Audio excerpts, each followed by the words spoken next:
আমার ফুফুরিতা ৩৬ বছরের এক দারুণ আকর্ষণীয় নারী ছিলেন। তার চেহারায় বয়সের ছাপ পড়েনি বলে তাকে দেখলে মনে হতো তিনি অনেক ছোট। ফুফু আমাদের বাড়িতে গৃহশিক্ষিকা হিসেবে কাজ করতেন। তার ব্যবহার, যত্ন এবং পরিবারের প্রতি দায়িত্বশীলতায় আমরা সবাই মুগ্ধ ছিলাম। একদিন ফুফু বললেন, আমি তোমার পায়ে তেল মালিশ করে দিতে চাই। আমি বারবার বললাম, ফুফু, এটা ঠিক হবে না। কিন্তু তিনি জোর করলেন। তখন আমি ছিলাম ২৩ বছরের তরুণ। ফুফুর এই ব্যবহার আমাকে অবাক করেছিল। ছোটবেলা থেকেই তিনি আমাকে সবসময় ভালোবাসতেন, আমার যত্ন নিতেন। মা বাবা কানাডায় ২ মাসের জন্য যাওয়ার সময় বাড়ির দায়িত্ব ফুফুর উপরই ছিল। ফুফু ছিলেন এমন একজন যিনি সংসারের প্রতিটি বিষয় খুঁটিনাটি জানতেন। তার জন্য আমাদের কখনোই কোনো অসুবিধা হয়নি। মা বাবা যাওয়ার পর ফুফুর সঙ্গে আমার সময় কাটত বাড়ির কাজ নিয়ে। তার প্রতি আমার মুগ্ধতা ধীরে ধীরে বাড়তে থাকে। একদিন আমি তার কাছে গেলাম। তিনি তখন ঘরের কিছু কাজ করছিলেন। তার প্রতি আমার যে ভালো লাগা কাজ করছিল তা কোনোভাবেই তাকে বলতে পারছিলাম না। একদিন মায়ের শাড়ি পরে ফুফু যখন ঘরে এলেন, তখন তাকে দেখে আমি সত্যি অবাক হয়ে গেলাম। শাড়িতে তাকে এত সুন্দর লাগছিল যে আমি কিছুক্ষণ তাকিয়েই রইলাম। তিনি বললেন, তোমার মায়ের শাড়িতে আমাকে কেমন লাগছে রাতুল? আমি কিছু বলতে পারলাম না। তার সৌন্দর্যে আমি মুগ্ধ হয়ে গিয়েছিলাম। পরবর্তী কিছুদিন ফুফু আমাকে ছোটবেলার স্মৃতিগুলো মনে করিয়ে দিচ্ছিলেন। তার সঙ্গে গল্প করতে করতে আমি আবেগপ্রবণ হয়ে পড়তাম। তিনি অনেক আন্তরিকতার সঙ্গে আমার সব কাজে সাহায্য করতেন।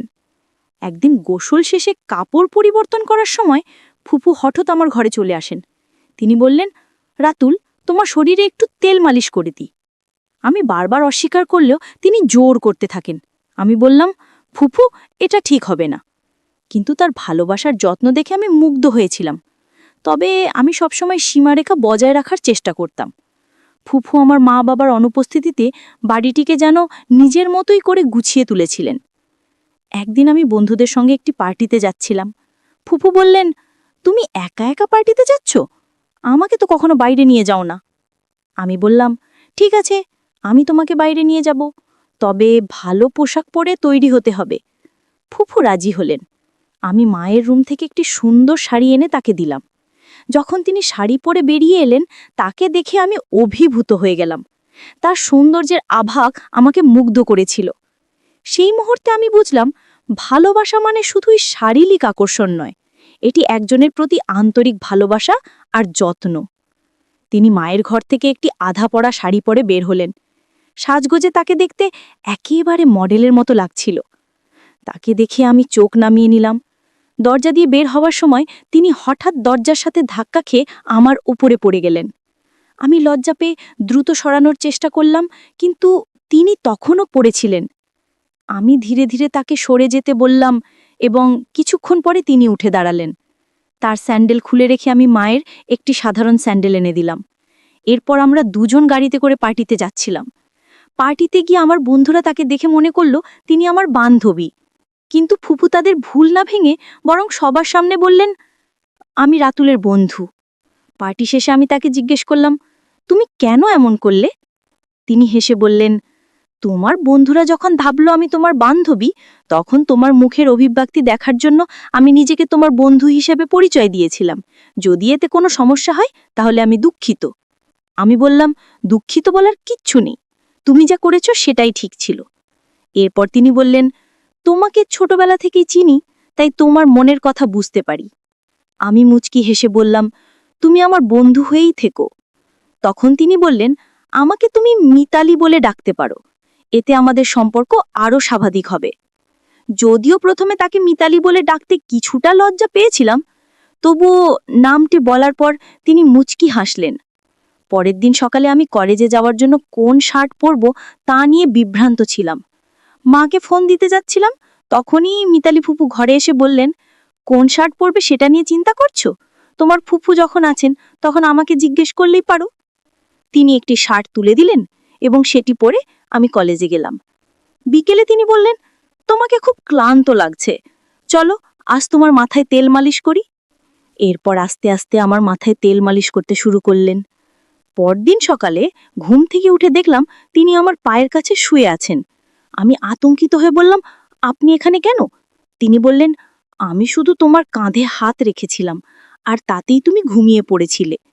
তোমার মা কি কখনো তোমাকে এমন মালিশ করে দেয়নি?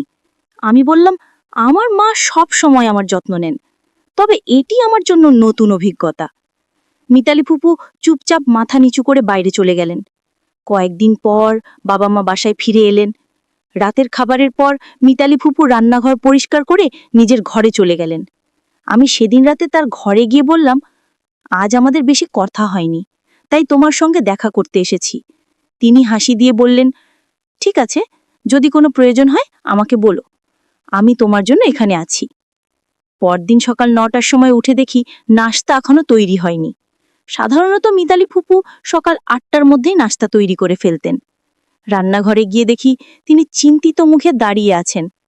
তখন বাবা রান্নাঘরে ঢুকলেন এবং তার দৃষ্টি মিতালি ফুফুর দিকে বেশ অদ্ভুত মনে হচ্ছিল। সেদিন রাতে আমি ফুফুর রুমে গিয়ে দেখতে পেলাম বাবা সেখানে একটি বড় অঙ্কের টাকা রেখে এসেছেন। আমার মনে হলো কিছু একটা সমস্যা হয়েছে। আমি বাবাকে জিজ্ঞেস করলাম, ফুফুর সঙ্গে কি ঘটছে? বাবা কোনো উত্তর না দিয়ে আমাকে আমার ঘরে যেতে বললেন, কিন্তু আমি রুম ছেড়ে যাইনি। ফুফু তখন আমাকে জড়িয়ে ধরে কেঁদে বললেন, রাতুল, আমি যখন থেকেই বাড়িতে এসেছি তখন থেকেই তোমাকে কিছু কথা বলতে চেয়েছিলাম, কিন্তু সাহস পাইনি। আমি তাকে সান্ত্বনা দিয়ে বললাম, তুমি যা বলবে সেটাই সত্য। ফুফু আমাকে আবারও জড়িয়ে ধরে কাঁদতে শুরু করলেন। আমি তাকে সান্ত্বনা করার চেষ্টা করলাম যে আমার মা বাবা দূর থেকে দেখলেন। মা তখন বাবার দিকে তাকিয়ে বললেন, তুমি যদি কোনো গরিব মহিলার সঙ্গে খারাপ কিছু করে থাকো তা আমি মেনে নেব না। আমি ফুফুকে বললাম, এখন চুপ থাকাই ভালো, এখানে চুপচাপ থেকে চলে যাও। কিন্তু হঠাৎ ফুফু চিৎকার করে বললেন, আমি আর চুপ থাকতে পারবো, আমি রাতুলকে সব সত্যি বলবো। তিনি বলতে শুরু করলেন, তুমি জানো না যে তোমার আসল মা রুমি, যিনি কয়েক বছর আগে এই বাড়িতে কাজ করতে এসেছিলেন, তিনি যমজ সন্তানের জন্ম দিয়েছিলেন। তাদের মধ্যে একজনকে আমি বড় করেছি। তুমি যদি আমাকে ফুফু হিসাবে মেনে নাও তবে আমি তোমাকে পুরো সত্যি বলবো। আমি হতবাক হয়ে জিজ্ঞেস করলাম, এরা তাহলে আমার মা বাবা নয়? তুমি কি সত্যিই সব বলবে? ফুফু বললেন, আমি জানি তুমি আমাকে হারাতে চাও না, কারণ আমি তোমাকে ভালোবাসা ও যত্ন দিয়েছি। আমি একবার পুলিশের কাছে গিয়েছিলাম, কিন্তু তোমার যমজ ভাইয়ের কারণে কিছুই করতে পারিনি। আমি বললাম, তুমি যা বললে তা সত্যি হতে পারে, তবে এতে আমার কোনো কষ্ট হয় না, কারণ আমার মা বাবা আমাকে অনেক ভালোবাসেন। ফুফু চোখের জল মুছে বললেন, কয়েক বছর আগে তোমার আসল মা মারা গেছেন। তোমার বড় ভাই সঠিক মূল্য পায়নি। তখনকার দিনে অবস্থা এতই খারাপ ছিল যে তিনি নানা জায়গা থেকে চুরি করে টাকা উপার্জন করতেন। এমনকি একবার তিনি তোমার বাবা মার কাছ থেকেও লাখ টাকা চেয়েছিলেন, কিন্তু তারা এত বড় অঙ্কের টাকা দিতে অস্বীকার করেছিলেন। বাধ্য হয়ে তিনি কিছু টাকা দিয়ে বাড়ি ছেড়ে চলে যান। আমি অবাক হয়ে শুনতে থাকলাম। ফুফু আরও বললেন, তোমার বড় ভাই বারবার আমার বিশ্বাস অর্জনের চেষ্টা করেছেন, কিন্তু যখন তার মিথ্যের মুখোশ খুলে গেল তখন তার প্রতি আমার সমস্ত ভালোবাসা এক ঝটকায় শেষ হয়ে গেল। তিনি আরও যোগ করলেন, কয়েক বছর আগে তোমার বাবা মা আমাকে তোমাকে দত্তক নেওয়ার জন্য টাকা দিয়েছিলেন, কিন্তু আমি সেই টাকা সঠিকভাবে ব্যবহার করতে পারিনি। তোমার বড় ভাইকেও সঠিকভাবে লালন পালন করতে ব্যর্থ হয়েছি। যদি আমি সময়ের গুরুত্ব ও অর্থের মূল্য বুঝতাম তাহলে আজ তোমার ভাই বেঁচে থাকতেন এবং নিজের পথে সফলতা অর্জন করতে পারতেন। আমি বললাম, ফুফু, আপনি ঠিক বলেছেন। টাকার চেয়ে সঠিক মূল্যবোধ ও শিক্ষার গুরুত্ব অনেক বেশি। টাকা দিয়ে ভালো পোশাক কিনতে পারেন, কিন্তু মূল্যবোধ কিনতে পারেন না। মিথ্যের আশ্রয়ে কিছু সময় সুখ পাওয়া যায়, কিন্তু এক সময় এসে বুঝতে হয় যে মিথ্যের আয়ু দীর্ঘস্থায়ী হয় না।